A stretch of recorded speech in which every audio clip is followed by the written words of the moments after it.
नमस्कार, स्वागत है। आप सीधी तस्वीरें देख रहे हैं मां मुंडेश्वरी अस्पताल से और हमारे साथ आज बातचीत करने के लिए विशेष मेहमान जुड़ चुके हैं जो किसी परिचय के मुहताज नहीं है और इस शाहाबाद इलाके के लिए एक बहुत ही बड़े सुप्रसिद्ध चिकित्सक हैं डॉक्टर मेजर पी के पांडे सर, जो कि शिशु रोग विशेषज्ञ हैं।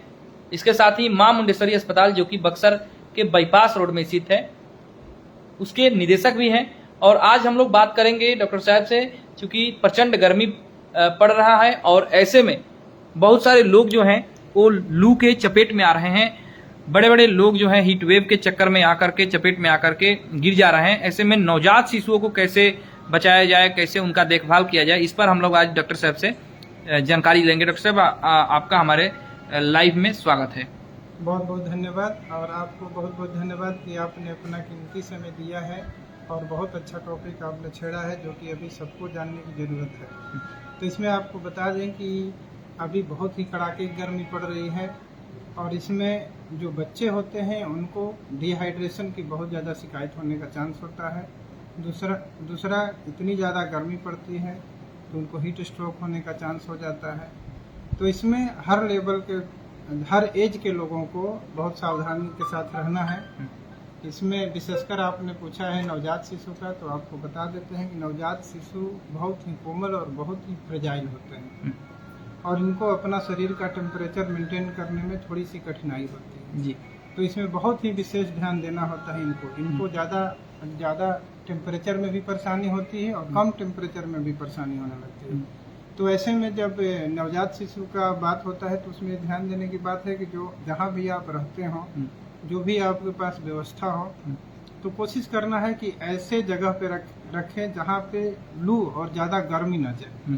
जैसे कि मान लीजिए किसी के घर में कूलर ना हो, एसी नहीं हो, तो घर का सबसे नीचे वाला जो ठंडा कमरा होता है उसमें बच्चे को रखें।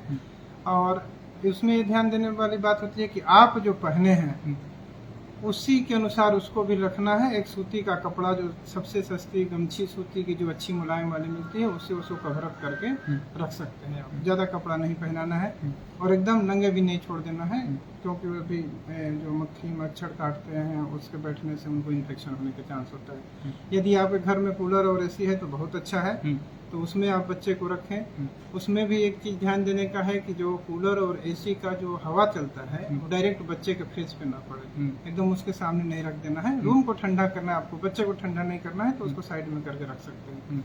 इसमें भी ध्यान देने की जरूरत है कि जो रूम का टेम्परेचर हो वो बहुत ज़्यादा कूल ना हो, क्योंकि ज़्यादा कूल होने से आपको तो थोड़ा सा बर्दाश्त करने की क्षमता होती है लो टेम्परेचर, बच्चे को बहुत जल्दी कम टेम्परेचर और ज़्यादा टेम्परेचर का उसके ऊपर असर होता है।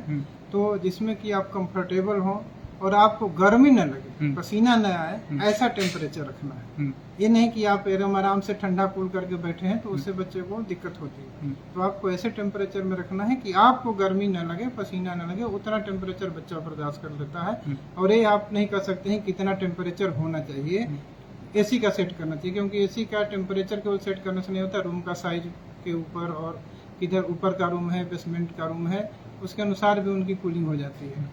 तो जो रूम का टेम्परेचर अगर आपके पास है थर्मोमीटर जिससे आप देख लेते हैं, तो 25-26 रूम का टेम्परेचर रख सकते हैं, बहुत अच्छा टेम्परेचर होता है। और उसमें बच्चे के ऊपर एक जो स्नान भी कई बार लोग जो है 2-3 टाइम है, लेकिन जब भी बच्चे को स्नान कराते हैं तो ये ध्यान देना होता है कि फेस पे साबुन न लगा दें।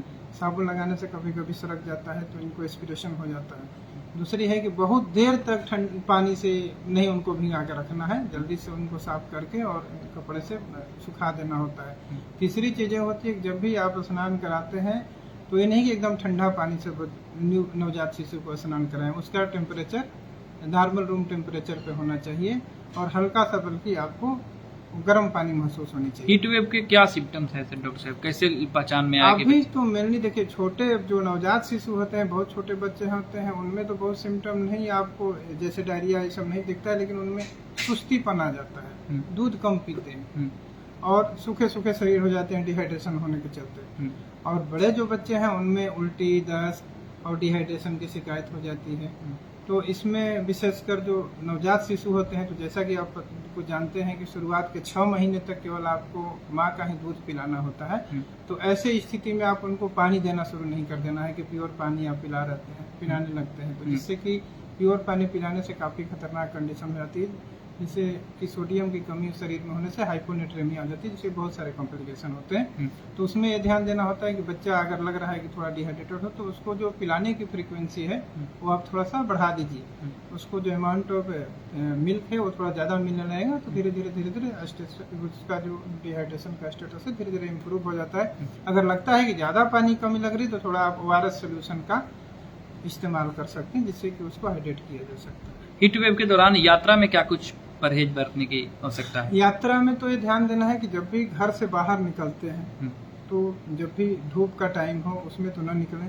कोशिश करें कि सुबह 7 बजे 8 बजे के पहले आप जो भी काम बाहर वाला है वो निपटा लें, या शाम का अगर बच्चे को लोग बाहर निकालते हैं खेलने कूदने के लिए, तो 6 बजे के बाद ही निकालें। और ज़रूरी होता है तो बाहर निकालते समय कैप पहनाएं, छाता का इस्तेमाल करें। और यदि गाड़ी में ट्रेवल कर रहे हैं, पर्सनल गाड़ी है, तो उसका एसी जो है आप सेट करते समय ध्यान दें कि उसमें भी बहुत ठंडा एसी नहीं रखना है, क्योंकि आप बाहर निकले हैं और अचानक कम टेम्परेचर से बाहर निकलेंगे तो उसमें लू लगने का बहुत चांस होता है। तो जब भी आप जान गए हैं कि यहाँ पे हमारा स्टॉपेज है, उतरना है, तो बल्कि 2 मिनट 4 मिनट पहले गाड़ी की एसी को आप बंद कर दीजिए कि थोड़ा सा उसका जो टेम्परेचर हो वो नॉर्मल हो जाए, या थोड़ा सा टेम्परेचर जो सेटिंग है वो बढ़ा दीजिए।